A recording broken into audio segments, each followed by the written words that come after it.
So hello everyone, आज की इस वीडियो में हम क्लास 10 के हाउ डू ऑर्गेनिज्म रिप्रोड्यूस वाले चैप्टर को एकदम क्वालिटी के साथ कंप्लीट करेंगे और कुछ एनिमेशंस की हेल्प से भी हम इस चैप्टर को अच्छे से समझने की कोशिश करेंगे। चलिए वीडियो को स्टार्ट करते हैं। तो सबसे पहले हम देखेंगे रिप्रोडक्शन होता क्या है। तो रिप्रोडक्शन एक ऐसा प्रोसेस है, एक ऐसा बायोलॉजिकल प्रोसेस है जिसमें हम किसी न्यू ऑर्गेनिज्म को प्रोड्यूस करते हैं उसके पेरेंट्स के थ्रू।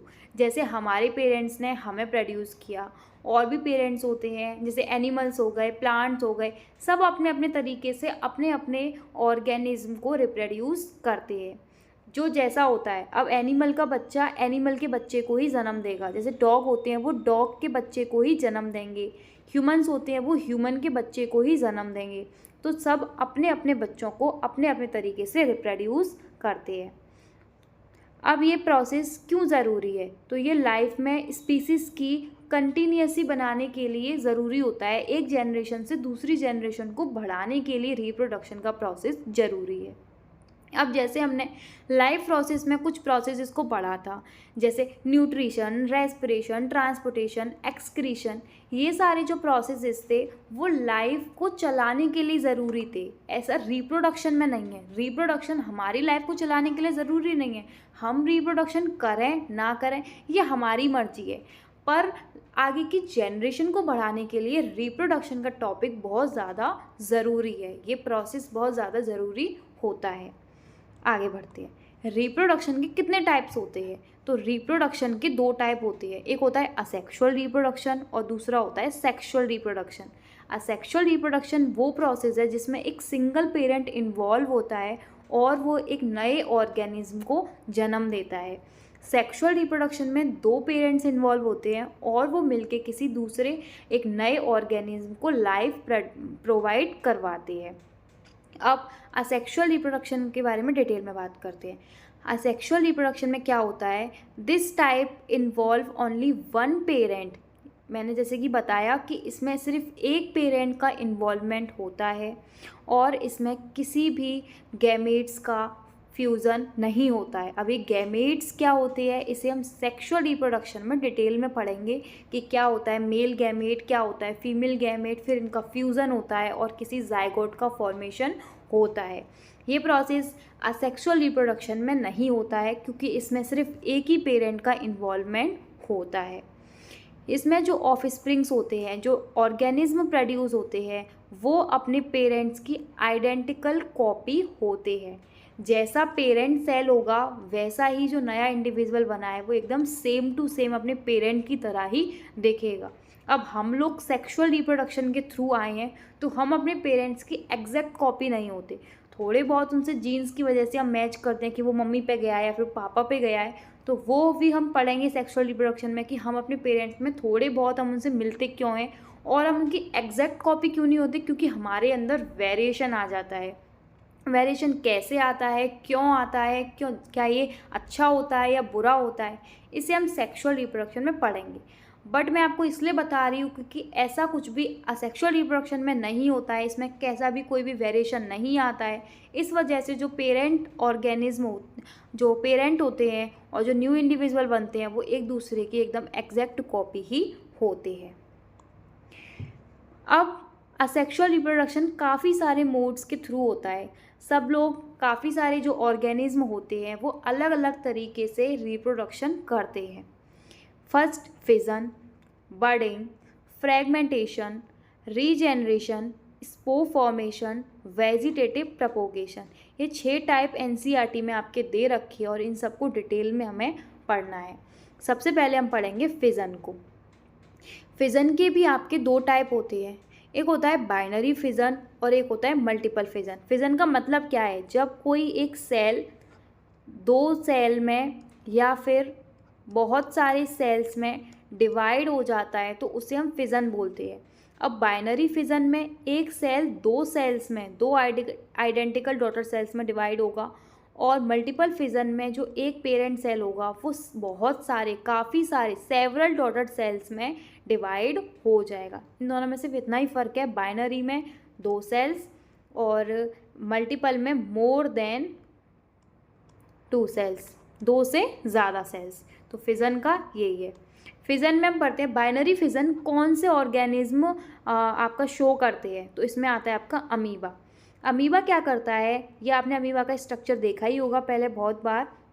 अमीबा के अंदर ये क्या है आपका न्यूक्लियस, तो सबसे पहले उसका न्यूक्लियस डिवाइड करना शुरू करेगा। आपने सेल डिवीज़न पढ़ा होगा, नहीं पढ़ा तो आप 9th क्लास के टॉपिक में आपका होता है कि कैसे उसमें डीएनए का डिवीज़न होता है, सेल डिवीज़न होता है, साइटोप्लाज्म का डिवीज़न होता है, कैसे पूरा उसमें सेल डिवीज़न पूरा पढ़ाता है डिटेल में। और यहाँ पे आपको डिटेल में पढ़ने की ज़रूरत भी नहीं है, सिर्फ इतना पता होना चाहिए कि किस ऑर्गेनिज्म के अंदर कौन सा वाला मोड ऑफ रिप्रोडक्शन किया जा रहा है। तो अमीबा के अंदर बाइनरी फिजन होता है, इसमें ये न्यूक्लियस का डिवीज़न होगा, धीरे धीरे साइटोप्लाज्म ही आधा आधा डिवाइड होने लग जाएगा और धीरे धीरे करके सेल की जो वॉल है, ये सेल मेम्ब्रेन है, ये पूरी टूट जाएगी और ये 2 डॉटर सेल्स में डिवाइड हो जाएंगे। इनको बोलते हैं डॉटर सेल्स। ठीक है, तो अमीबा ये है आपका पेरेंट सेल, पेरेंट अमीबा जैसे हम बोल सकते हैं, और ये है आपके डॉटर अमीबा जो कि बिल्कुल अपने मम्मी पर गए हैं। तो ये बिल्कुल अमीबा की तरह ही दिखेंगे, इस वजह से बोलते हैं कि जो सेक्सुअल रिप्रोडक्शन में जो भी आपके इंडिविजुअल्स होते हैं वो अपने पेरेंट्स की एग्जैक्ट कॉपी होते हैं। ये दोनों भी सेम है एकदम, और ये अपने पेरेंट्स की तरह भी सेम है। बाइनरी फिजन और कौन से ऑर्गेनिज्म शो करते हैं, अमीबा तो हमने पढ़ ही लिया, लेशमेनिया, यूग्लिना और आपका पैरामीशियम। लेशमेनिया के से एक और क्वेश्चन बन जाता है, काला अजहर। काला अजहर नाम की बीमारी कौन कर देता है आपको, कौन प्रोड्यूस करता है, ये लेशमेनिया नाम का जो ऑर्गेनिज्म होता है वो काला अजहर नाम की बीमारी फैलाता है। तो इससे क्वेश्चन बन जाता है सीबीएसई में कि ऐसा कौन सा ऑर्गेनिज्म है जो काला अजहर नाम की बीमारी फैलाता है और जो कि बाइनरी फिजन के थ्रू अपना रिप्रोडक्शन शो करता है। तो उसमें आप टिक करोगे लेशमेनिया। चलो मल्टीपल फिजन देखते हैं। मल्टीपल फिजन हमारा शो होता है प्लाज्मोडियम में। प्लाज्मोडियम का जो रिप्रोडक्शन का टाइप है वो मल्टीपल फिजन के थ्रू होता है। प्लाज्मोडियम नाम सुना सुना लग रहा है भाई, किसी को आज तक मलेरिया हुआ है? आप में से किसी को हुआ हो तो जो मलेरिया कॉज करने वाला पॉजिटिव एजेंट होता है वो होता है प्लाज्मोडियम। ठीक है, प्लाज्मोडियम क्या करता है, हमारे लिवर सेल्स पे अटैक करता है। किस पे अटैक करता है, हमारे लिवर सेल्स पे। लिवर सेल्स में ये हमारी जैसी जाता है तो ये है इसका पेरेंट सेल। ये क्या करता है, हमारी बॉडी में भैया हमारा इम्यून सिस्टम है वो इसको डैमेज कर देगा, इसको हरा देगा। तो ये उससे बचने के लिए एक लेयर फॉर्म करता है पहले सिस्ट की, एक सिस्ट की लेयर फॉर्म करता है, उसके अंदर फिर ये अपना मल्टीपल फिजन शुरू कर देता है। अब ये अकेला है और इसको हमारे बॉडी के सेल्स मार देंगे, इस वजह से ये अपनी प्रोगेनी बढ़ाता है, अपनी योद्धा बनाता है सिस्ट वाली वॉल के अंदर छुपके से। बहुत सारी जब इसके सेल्स बन जाते हैं तब ये सोचता है कि अब मैं लड़ने के लिए तैयार हूँ, तो अपनी सिस्ट की लेयर को खुद से ही बस्ट करना शुरू कर देता है, तोड़ना फोड़ना शुरू कर देता है। और इसको ये सिस्ट की लेयर को ब्रेक कर कर अपने जो ये डॉटर सेल्स बने हैं इनको उसमें से रिलीज़ करवा देता है। अभी बाकी के लिवर सेल्स में जाएंगे, ये वहाँ पे रिप्रोड्यूस करेंगे और ज़्यादा अपनी प्रोगेनी को बढ़ाएंगे, फिर से उस लिवर सेल्स में से भागेंगे, फिर हमारी ब्लड स्ट्रीम में रिलीज़ होते हैं और फिर ये तो पूरी उस प्लाज्मोडियम के लाइफ साइकिल पे चली जाऊंगी। तो वो इतना डिटेल में आपको नहीं पढ़ना है, बस आपको इतना पता होना चाहिए कि जो प्लाज्मोडियम होता है वो मल्टीपल फिजन शो करता है। ये हमारे लिवर सेल्स में जाता है, वहाँ पे सिस्ट की लेयर फॉर्म करता है, वहाँ पे अपना मल्टीपल फिजन करता है। उसके बाद अपने डॉटर सेल्स को प्रोड्यूस करता है और फिर जैसे ही इसकी डॉटर सेल्स बन जाते हैं, मल्टीपल फिजन कर लेता है, तो ये जो प्रोटेक्टिव लेयर इसने सिस्ट की लेयर फॉर्म करी थी, ये इसको ब्रेक कर कर अपने डॉटर सेल्स को बाकी के सेल्स पे अटैक करने के लिए बाहर भेज देता है। आगे बढ़ते हैं बडिंग। बडिंग क्या है, सेकंड सेक्सुअल रिप्रोडक्शन का सेकंड मोड है ये बडिंग। बडिंग में क्या होता है, ये एक नया ऑर्गेनिज्म डेवलप्ड होता है, आउटग्रोथ और bird from a parent organism. जैसे कोई पेरेंट ऑर्गेनिज्म है, कोई पेरेंट बर्ड है, ठीक है, उसमें एक छोटी सी बर्ड और निकलेगी, फिर वो धीरे धीरे जैसे बर्ड है, फिर वो धीरे धीरे ग्रो करेगी। जैसे उसे लगेगा कि अब मैं मैच्योर हो चुकी हूँ तो वो बर्ड क्या होगी, वहाँ से डिटैच हो जाएगी और ज़मीन पर गिर जाएगी। और यहाँ पे पेरेंट था और यहाँ पे ये जो दूसरा ऑर्गेनिज्म बना है, इसका बेबी डॉटर जो बर्ड बनी है वो यहाँ पे फिर से अपनी इंडिविजुअली ग्रो करना शुरू कर देगी। इसको भी मैं डायग्राम के थ्रू आपको दिखाऊंगी। The bird grow and mature or eventually detach from the parent to become an independent individual। मतलब पहले वो ग्रो करती है पेरेंट में, फिर वह थोड़ी सी मैच्योर होती है, फिर वो वहाँ से दूर हट जाती है, क्योंकि अब वो ज़िंदगी भर तो अपने पेरेंट्स से चिपक के नहीं रह सकती। उसे भैया आगे बढ़ना है लाइफ में, उसे खुद की भी इंडिपेंडेंटली ज़िंदगी जीनी है, तो वो उनसे अलग हट जाता है और अपनी लाइफ दूसरी बसाता है। तो जैसे आप देख सकते हो हाइड्रा में आपका देखा जाता है, हाइड्रा है ये पेरेंट हाइड्रा है। पेरेंट हाइड्रा में एक बर्ड निकली, बर्ड अपनी और ग्रो करी, यहाँ पे ये थोड़ी सी मैच्योर हो गई, फिर यहाँ पे फुली मैच्योर हो गई, ये अब टूटने के लिए तैयार है, तो यहाँ से टूट जाएगी और यहाँ पे सॉइल में जहाँ भी इसको जगह मिलेगी वहाँ पे जर्मिनेट होना शुरू कर देगी। और कुछ टाइम बाद जब ये मतलब ये कैपेबल हो जाएगी, ये भी पेरेंट जब हाइड्रा बन जाएगी, तो ये भी अपने जैसी और एक और बर्ड फॉर्म करेगी और सेम साइकिल उसमें भी ये चीज़ चलेगी। तो ये होता है आपका बर्डिंग, जो कि हाइड्रा में शो होता है। फ्रेगमेंटेशन, फ्रेगमेंटेशन क्या होता है? ये एक ऐसा एक्सेक्सुअल रिप्रोडक्शन का मोड है जिसमें जो ऑर्गेनिज्म होते हैं वो ब्रेक हो जाते हैं दो से ज़्यादा पीसेस में, जो कि फिर हर एक पीस अपना इंडिविजुअली ग्रो करना शुरू कर देता है पूरा कंप्लीटली। अब जैसे इसमें क्या हुआ, जैसे आपको स्पाइरो वगैरह में होता है, जैसे ये 3 पार्ट्स में डिवाइड हो गया, ये अलग ये अलग ये अलग, तो ये 3 पार्ट्स में ऐसे डिवाइड हो गया। तो ऐसे बना देती हूँ, ये अपना 3 पार्ट्स में डिवाइड हो गया। फिर ये क्या करेंगे, कुछ टाइम बाद हम देखेंगे इन तीनों ने ही अपने पूरे स्पाइरो वगैरह फॉर्म कर ली है। ये कम्प्लीटली फिर से रीजेनरेट कर गए हैं, फिर से खुद को पूरा कम्प्लीटली इन्होंने फॉर्म कर लिया है। तो ये होता है आपका फ्रेगमेंटेशन में। ये अब मैं जो आपको बता रही थी स्पाइरो वगैरह, इसमें जैसे ये 2 इसके पीसेज हैं, इसने इनको फ्रेगमेंट्स में खुद से तोड़ लिया। इसके पास एक तरीके से सुपर पावर है जिसको ये अपना रिप्रोडक्शन का मोड बना के बैठा है। इसमें फिर इसने 2 पीसेस में खुद को तोड़ा, इसका ये वाला पीस भी पूरा स्पाइरो वगैरह फॉर्म कर लेता है और ये वाला जो पीस है वो भी अपना पूरा स्पाइरो वगैरह फॉर्म कर लेता है। आप देख सकते हो कि एकदम अपने पेरेंट की तरह ये दिख रहे हैं। तो यही होता है कि सेक्सुअल रिप्रोडक्शन में जो ऑर्गेनिज्म है वो अपने पेरेंट की एग्जैक्ट कॉपी दिख रहा है, और जैसा इसका स्पाइरो वगैरह ये पेरेंट स्पाइरो वगैरह था, वैसे इसके डॉटर स्पाइरो वगैरह आपको दिख रहे हैं। तो ये होता है आपका फ्रेगमेंटेशन इन स्पाइरो गायरा। रीजेनरेशन, अब रीजेनरेशन आपका फ्रेगमेंटेशन की तरह ही होता है। बहुत बच्चे इसमें कंफ्यूज भी रहते हैं, बट ये ऐसा नहीं है, ये अलग है और वो अलग है। उसमें हमने सेम टाइप के जो बहुत सिंपल, इसमें क्या था, बहुत सिंपल सा एक ऑर्गेनिज्म जो कि सिंपल एक ही टाइप के इसमें सेल्स थे, जो कि एक ही टाइप के सेल्स को प्रोड्यूस करके अपना पूरा ऑर्गेनिज्म फॉर्म कर रहा है। इसमें एक कॉम्प्लेक्स सा थोड़ा स्ट्रक्चर, थोड़ा ऑर्गेनिज्म होता है जो कि अपने ऑर्गेनिज्म को फिर से रीजेनरेट करता है। Regeneration is a process by which organism repair और रिप्लेस डैमेज और लॉस्ट बॉडी पार्ट्स। अब ये आपका किस में दिखता है, लिजार्ड में दिखता है, प्लेनेरिया में दिखता है, और आपका स्टारफिश में भी दिखता है। In some species is also refer to the ability to grow back entire organism from body fragments. अब उसमें क्या था, इसमें क्या है, एक बॉडी का फ्रेगमेंट है, इससे ये छोटे से बॉडी के फ्रेगमेंट से पूरी बॉडी को रीजेनरेट करने की एबिलिटी रखते हैं। कुछ स्पीसीज में ऐसा होता है, जैसे कि आपका प्लेनेरिया। अभी आपको दिखाती हूँ। This ability is seen in various animals. Starfish can generate lost arms. Starfish जो होती है वो पूरी अपनी बॉडी को रीजनरेट नहीं कर सकती, वो सिर्फ अपनी आर्म्स को ही रीजनरेट कर सकती है। प्लेनेरिया में हम देखेंगे ये रीजनरेट कर सकती है अपनी एंटायर बॉडी को, कहीं से भी कट हो जाए वहीं से ये अपनी पूरी एंटायर बॉडी को रीजनरेट कर सकते हैं।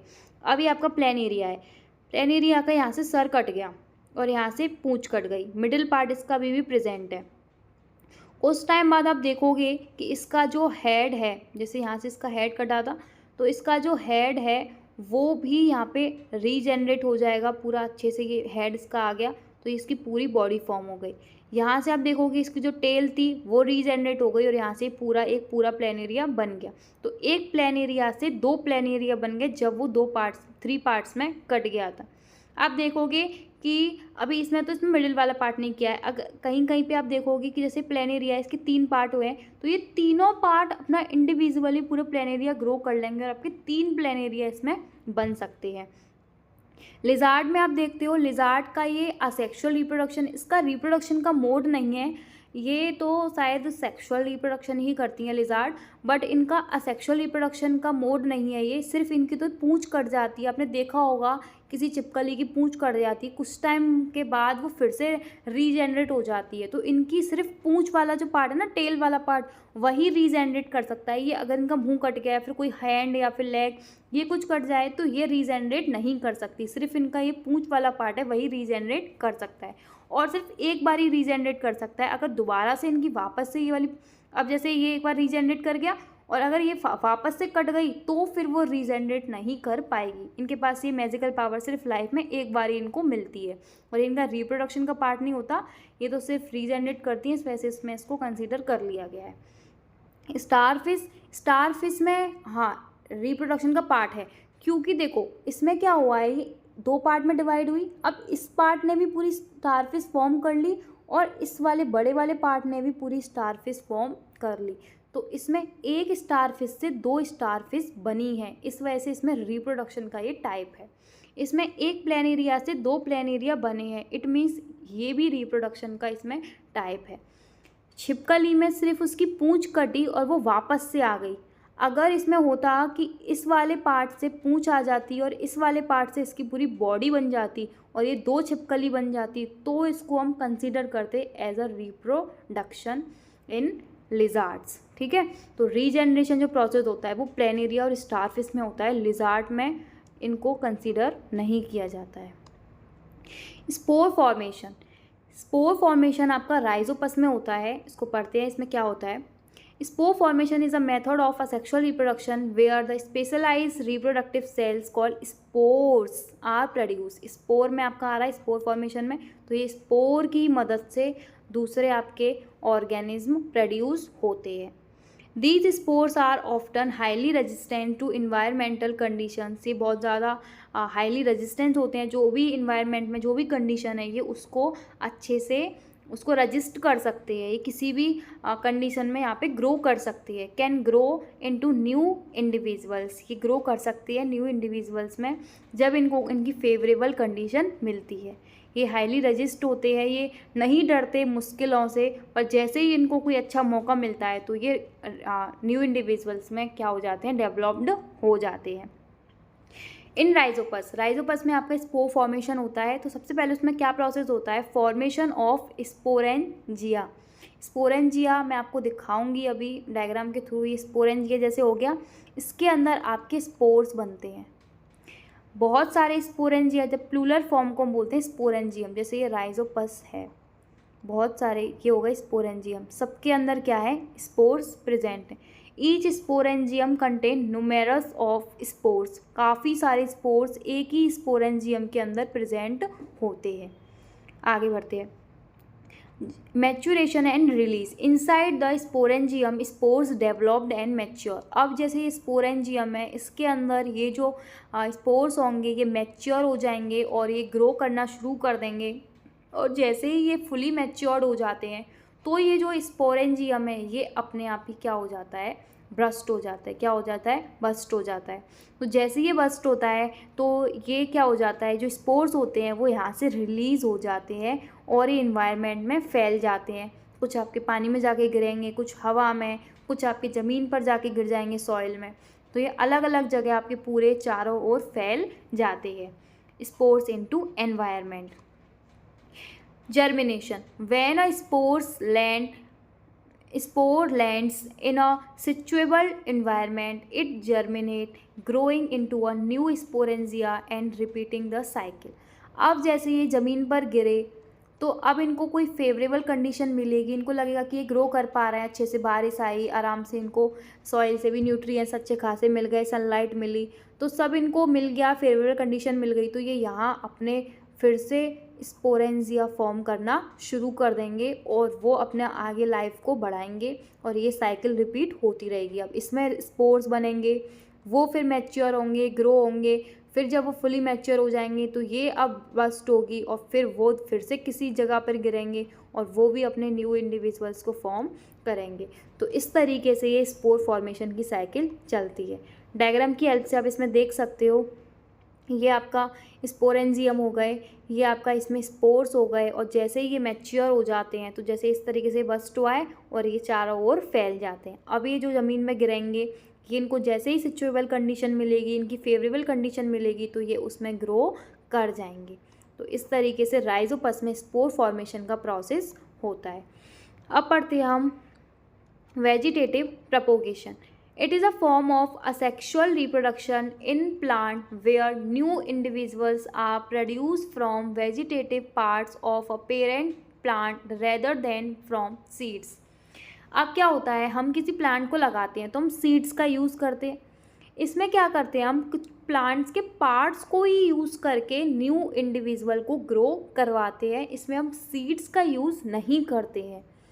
कैसे करते हैं, दो तरीके से करते हैं, नेचुरली और आर्टिफिशियली। अब इसमें हम कोई भी सीड नहीं खरीदेंगे, कुछ भी नहीं खरीदेंगे, प्लांट्स का ही यूज़ करके एक नए प्लांट को हम इसमें बना देंगे। नेचुरल में हम देखते हैं लीफ से बनाएंगे, स्टेम से भी बनाएंगे और रूट से भी बनाएंगे। कैसे बनाएंगे, आर्टिफिशियल में कटिंग, लेयरिंग और ग्राफ्टिंग। सबसे पहले नेचुरल वेजिटेटिव प्रोपोगेशन को पढ़ते हैं। उसमें क्या होता है, स्टेम जो होता है वो पोटैटो एक स्टेम है, एक टाइप का स्टेम है, अंडरग्राउंड स्टेम होता है पोटैटो। तो पोटैटो में आपने देखा होगा कभी, पोटैटो की आईज देखी है कभी, जिन्हें हम बोलते हैं पोटैटो आई बर्ड्स बोलते हैं जिन्हें हम। तो आई बर्ड्स आप कुछ दिन के लिए पोटैटो को रख दोगे, उसमें से वाइट कलर की ऐसे करके आपकी बर्ड्स निकल आएंगी। तो वो आपका पोटैटो क्या होता है, वो जर्मिनेट करना शुरू कर देता है। उसकी जो पोटैटो आइज़ में से कुछ नए आपके कुछ बर्ड्स निकलना शुरू कर देती है। तो इनको हम ग्रो कराएंगे तो आपका नया एक पूरा इंडिविजुअल बोल सकते हैं वो फॉर्म हो जाएगा। तो ये भी एक तरीके का वेजिटेटिव प्रोपोगेशन को आपका सेक्सुअल रिप्रोडक्शन में लेते हैं, जिससे हम एक चीज़ से, प्लांट के एक पार्ट से हम दूसरा प्लांट फॉर्म कर रहे हैं। तो स्टेम में आपका पोटैटो यूज़ होता है, रूट्स में आप स्वीट पोटैटो में ये वाली चीज़ देखोगे, और लीफ में आप ब्रायोफाइलम नाम की लीफ से नए प्लांट्स को यहाँ पे ग्रो करवाते हो। यहाँ पे प्लांटलेट्स आप देख रहे हो, यहाँ पे गौर से आप देख सकते हो। ये जो आपकी ब्रायोफाइलम की जो लीफ होती है वो कुछ इस तरीके से आपको देखने को मिलेगी, कुछ इस तरह। इसमें जो आप ये बीच बीच में ये आप जो गड्ढे देख रहे हो, इनको बोलते हैं हम लीफ नॉच। क्या बोलते हैं, लीफ नॉच। ये जो लीफ नॉच है, इनसे ही आपका हमेशा कोई नया प्लांटलेट जब निकलेगा तो इन्हीं नॉच में से निकलेगा। कभी इस वाले पार्ट से जो ये लीफ में से ये प्लांटलेट नहीं निकलेगा, हमेशा ये वाला जो पार्ट होगा, ये लीफ नॉच होगा, यहीं से आपका जो ये नया प्लांटलेट निकलेगा। तो ये आपका होता है ब्रायोफाइलम लीफ में। तो ये वेजिटेटिव प्रोपोगेशन आपका नेचुरली हो रहा है किसी लीफ के थ्रू। आर्टिफिशियल वेजिटेटिव प्रोपोगेशन हम देखेंगे तो उसमें आता है आपका कटिंग, लेयरिंग, ग्राफ्टिंग। कटिंग में हम देखते हैं कि हम किसी प्लांट का कोई भी पार्ट ले लेते हैं, जैसे स्टेम ले लिया हमने, तो हम जैसे रोज़ फ्लावर में हमने देखा है, रोज़ में हम देखेंगे उसका हमने स्टेम वाला पार्ट ले लिया, तो अगर हम स्टेम उसकी लगा देंगे तो कुछ टाइम आप देखेंगे कुछ टाइम बाद कि उस स्टेम से ही एक रोज़ का फ्लावर उसमें से ग्रो कर जाएगा। तो हम रोज़ की ही स्टेम को लेकर रोज़ का ही प्लांट ग्रो कर रहे हैं। लेयरिंग में हम अब चलो इसको पढ़ते हैं डिटेल में। Cutting is a method of vegetative propagation where a part of a plant such as stem, leaf और root is removed and planted to grow into a new individual. अब हमने जैसे ये रोज़ है, रोज़ का हमने एक पार्ट लिया, उसकी स्टेम ले ली, स्टेम को हमने पॉट में लगा दिया। अब इसको लगाया, कुछ टाइम बाद हम देखेंगे एक पूरा नया रोज़ का प्लांट आ चुका है हमारे पास। लेयरिंग में हम देखते हैं इसमें क्या होता है, जैसे ये कोई प्लांट है, यहाँ पे सॉइल है, प्लांट की कोई ब्रांच है, कोई भी स्टेम है, कुछ भी है, कोई पार्ट इसका हम लेते हैं और दूसरी जगह यहाँ पे गाड़ देते हैं। धीरे धीरे हम देखेंगे इसकी भी रूट्स बनना शुरू हो जाएंगी और धीरे धीरे ये इसकी शूट बनना शुरू हो जाएंगी और ये भी एक प्लांट में कन्वर्ट होना शुरू हो जाएगा, एक प्लांट को प्रोड्यूस करना शुरू कर देगा। जैसे ही हमें लगता है कि अब इस प्लांट की रूट्स बन चुकी है, ये खुद ही अब फोटोसिंथेसिस कर सकता है, खुद ही रेस्पिरेशन, खुद ही अपनी लाइफ को चला सकता है, तो हम क्या करते हैं, इसको बीच में से कट कर देते हैं और ये अब दोनों अलग अलग इंडिविजुअल बन चुके हैं। इसी तरीके से आप देख ही रहे हो इसमें कि इसमें इसकी ब्रांच ली, यहाँ पे सॉइल में किसकी साइड में गाड़ी और यहाँ पे अब इसकी रूट्स बनेंगी और जैसे ये पूरा अच्छे से ग्रो हो जाएगा तो यहाँ से इसको बीच में से कट कर देंगे। It is a method of vegetative propagation where a part of a plant is encouraged to form root while it attached to the parent's plant. Once the new root developed, जैसे इसमें root developed हुई, the new plant is separated and grown independently. अब इस new plant को इससे separate कर देंगे, इसको काट देंगे और ये independently grow करना शुरू कर देगा. ग्राफ्टिंग में हम देखेंगे, इसमें हम अगर हमको एक ही प्लांट में दो प्लांट्स की हमको क्या बोलते हैं उसको, हमें एक ही प्लांट में दो प्लांट की हमें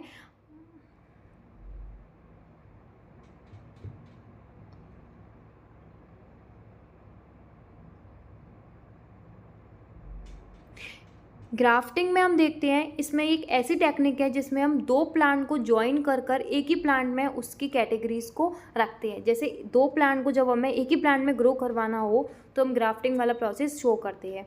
अब इसमें देखते हो, आप एक प्लांट का आप लेते हो नीचे वाला हिस्सा जिसको हम बोलते हैं स्टॉक, दूसरे वाले प्लांट का आप लेते हो ऊपर वाला जिसको हम बोलते हैं सियन.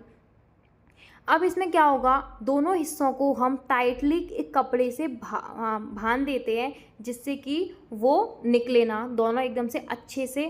जैसे अब ये वाला पार्ट अगर हम नीचे वाला लेंगे तो हम पूरा नहीं लेंगे, इसको इस तरीके से लेंगे, ठीक है. और जो ऊपर वाला पार्ट लेंगे उसको भी हम इसमें एकदम से फिट हो जाए इसी तरीके से हम उसको लेते हैं और यहाँ से इनको कपड़े से एकदम अच्छे से कवर कर देते हैं. तो इस तरीके से हम इसमें ग्राफ्टिंग वाला प्रोसेस करते हैं. It is a horticulture technique use to propagate plant by joining part from different plants so that they grow together as one. ये दोनों ग्रो कर पाएंगे, डिफरेंट प्लांट्स एक ही प्लांट में ग्रो कर जाएं. This method is often use to combine the desirable trade of two plant. इसे क्यों यूज़ किया जाता है, क्योंकि हमें अगर दो प्लांट के ट्रेड एक ही प्लांट में चाहिए होते हैं तो इस टेक्निक को हम उसमें यूज़ करते हैं. तो आप इसमें ग्राफ्टिंग में इसमें आप देख ही पा रहे हो. चलो आगे बढ़ते हैं. Tissue culture. टिश्यू कल्चर एक ऐसी टेक्निक होती है जिसमें हम एक प्लांट के किसी टिश्यू को लेकर या फिर उसके सेल को लेकर उसको ऐसे मीडियम में ग्रो करवाते हैं, उसको लैब में ग्रो करवाते हैं जिसमें हम एक प्लांट के एक ही प्लांट को उसकी, जैसे आपने क्लोन वर्ड सुना है, क्लोन, एक प्लांट की सेम क्लोन बनाना. तो इसमें हम क्या करेंगे, एक प्लांट को उसके लार्ज नंबर में उसका प्रोडक्शन करवाएंगे, उसकी क्लोनिंग करेंगे एक तरीके से. तो हम क्या करते हैं, कुछ टिश्यूज़ को लेते हैं एक पेरेंट प्लांट के, उसको हम लैब के अंदर लेके आते हैं और उसको ग्रो करवाते हैं एक मीडियम में. वहाँ पे उसको ग्रोथ हार्मोन्स देंगे, उसको डिफ्रेंशिएशन होगा, सब कुछ होगा. फिर जैसे ही वो प्लांट्स में ग्रो कर जाएंगे तो हमें एक ही प्लांट के सेल जैसे, मतलब एक प्लांट जैसे काफ़ी सारे हमें प्लांट्स उसमें मिल जाएंगे. तो हमें एक प्लांट को जब हमें लार्ज नंबर में प्रोडक्शन उसका करवाना होता है तो हम टिश्यू कल्चर का यूज़ करते हैं. अब इसमें कैसे होगा, देखो. Tissue culture is a technique of growing plant cell tissues और organ in a control sterile environment on the nutrients rich medium. It allow for the propagation of plant in a lab setting, enabling the production of large number of clones from a single parent plant. अब जब हम एक single parent plant से large number में किसी plant को grow करवाना चाहते हैं, उसकी क्लोनिंग बनाना चाहते हैं, तो हम टिश्यू कल्चर को यूज़ करते हैं. अब इसमें आप देख ही पाओगे, इस प्लांट के हमने कोई सेल लेंगे या फिर इसका कोई हम टिश्यू लेंगे, फिर इसको हम लैब में ले जाकर किसी मीडियम में रखेंगे. यहाँ पे जो ये गोली गोली अब स्ट्रक्चर दे रखे हो, इन्हें हम बोलते हैं कैलस. कैलस बन गए. उसके बाद हम देखेंगे इनको दूसरे एक मीडियम में डालेंगे जिसमें यहाँ पे हम इसको ग्रोथ हार्मोन देंगे, इनका डिफ्रेंशिएशन हो पाएगा. इनको हम न्यूट्रिएंट्स रिच मीडियम देंगे. तो न्यूट्रिएंट्स रिच मीडियम में जब ये ग्रो करवाते हैं तो ये टिनी प्लेंटलेट की फॉर्म में यहाँ पे ग्रो होना शुरू कर देते हैं. मतलब ये छोटे छोटे यहाँ पे प्लेंटलेट्स आपको दिख रहे होंगे. जब ये ग्रो हो जाते हैं तो फिर हम इनको सॉइल में जाकर लगा देते हैं, सॉइल में जाकर लगा देंगे ताकि फर्दर अब अपना ग्रो कर सकें. अब हम इनको लैब में नहीं आगे फर्दर इनको प्रोड्यूस करवा सकते, इनको डेवलप्ड हम नहीं करवा सकते. अब ये आगे की जो फर्दर डेवलपमेंट इनकी होगी वो बाहर सॉइल में जाके ही होगी, वहीं से इनको इनके न्यूट्रिएंट्स मिलेंगे, सनलाइट मिलेगी, फोटोसिंथेसिस करेंगे और अपनी डेवलपिंग करेंगे. तो यहाँ पे ये आपका पूरा चैप्टर कंप्लीट होता है. आई होप आपको ये समझ में आया होगा. अगर आपको कहीं भी कोई भी दिक्कत आई है, कोई टॉपिक आपको नहीं समझ में आया है, तो आप मुझसे कमेंट करके पूछ सकते हो. और आपको लेक्चर कैसा लगा कमेंट करके ज़रूर बताइएगा. Thank you so much.